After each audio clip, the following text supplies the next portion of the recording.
Hello, welcome to my final presentation. I'm here to provide some additional context for my blog and share why I chose to write about the topics that I covered.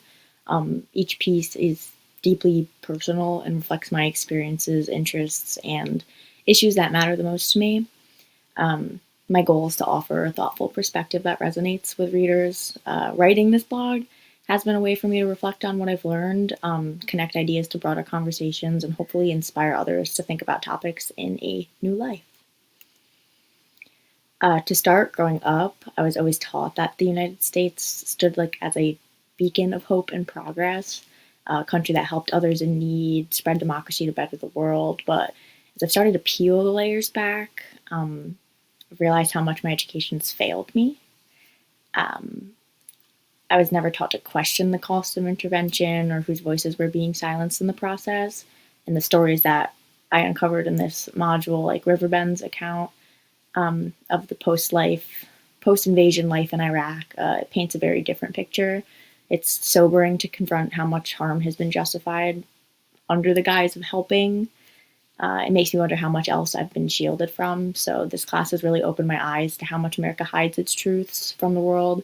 It's made me realize the importance of challenging that ethnocentric views we've been taught growing up, and I'm committed to unlearning them.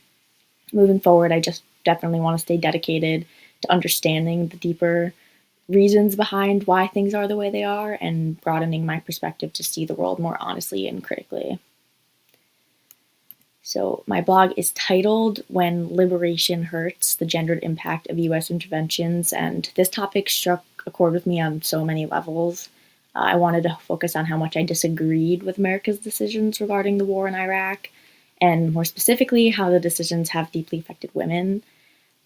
What's even more troubling is that the consequences of these actions are still being felt, arguably even more severely, after over 20 years since the initial invasion. So writing this blog felt really important. It gave me an opportunity to dig deeper and educate myself about what's really happened, as I realized I really only had a surface level understanding of the reality. So I put liberation in quotes because the U.S.'s promise of freedom and democracy turned out to be anything but liberating for the people of Iraq, especially for women.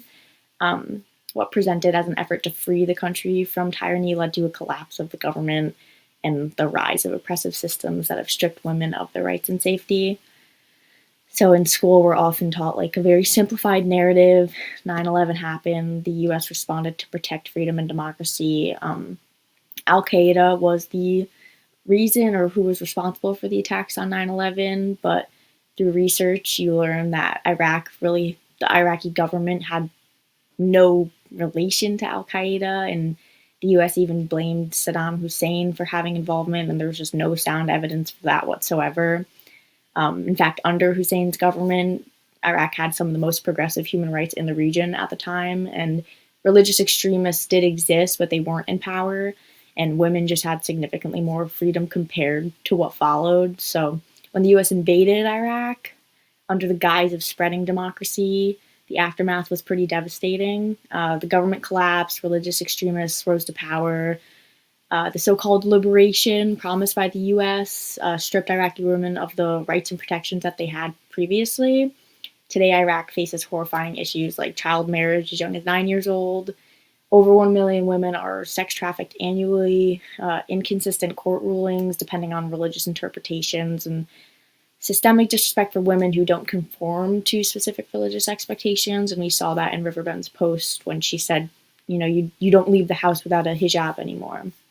So by centering my blog around these issues, I hope to shed light on how the U.S. interventions have often caused more harm than good, particularly for women. The promise of democracy turned into a nightmare for many, and the gendered consequences of these actions are a critical part of the story that is often overlooked. So through this research, I've realized how crucial it is to question dominant narratives and understand the far-reaching impacts of policies and interventions. So at the end of the day, I think a lot of Americans are just pretty tired. We live in a country that preaches freedom of expression and individuality, yet we constantly try to impose our very flawed system on other cultures and regions. unchecked capitalism, relentless consumerism, and these cultures are just doing just fine without all of that. The hypocrisy is pretty exhausting. Instead of respecting the diversity in values and systems around the world, we often as though our way is the only way.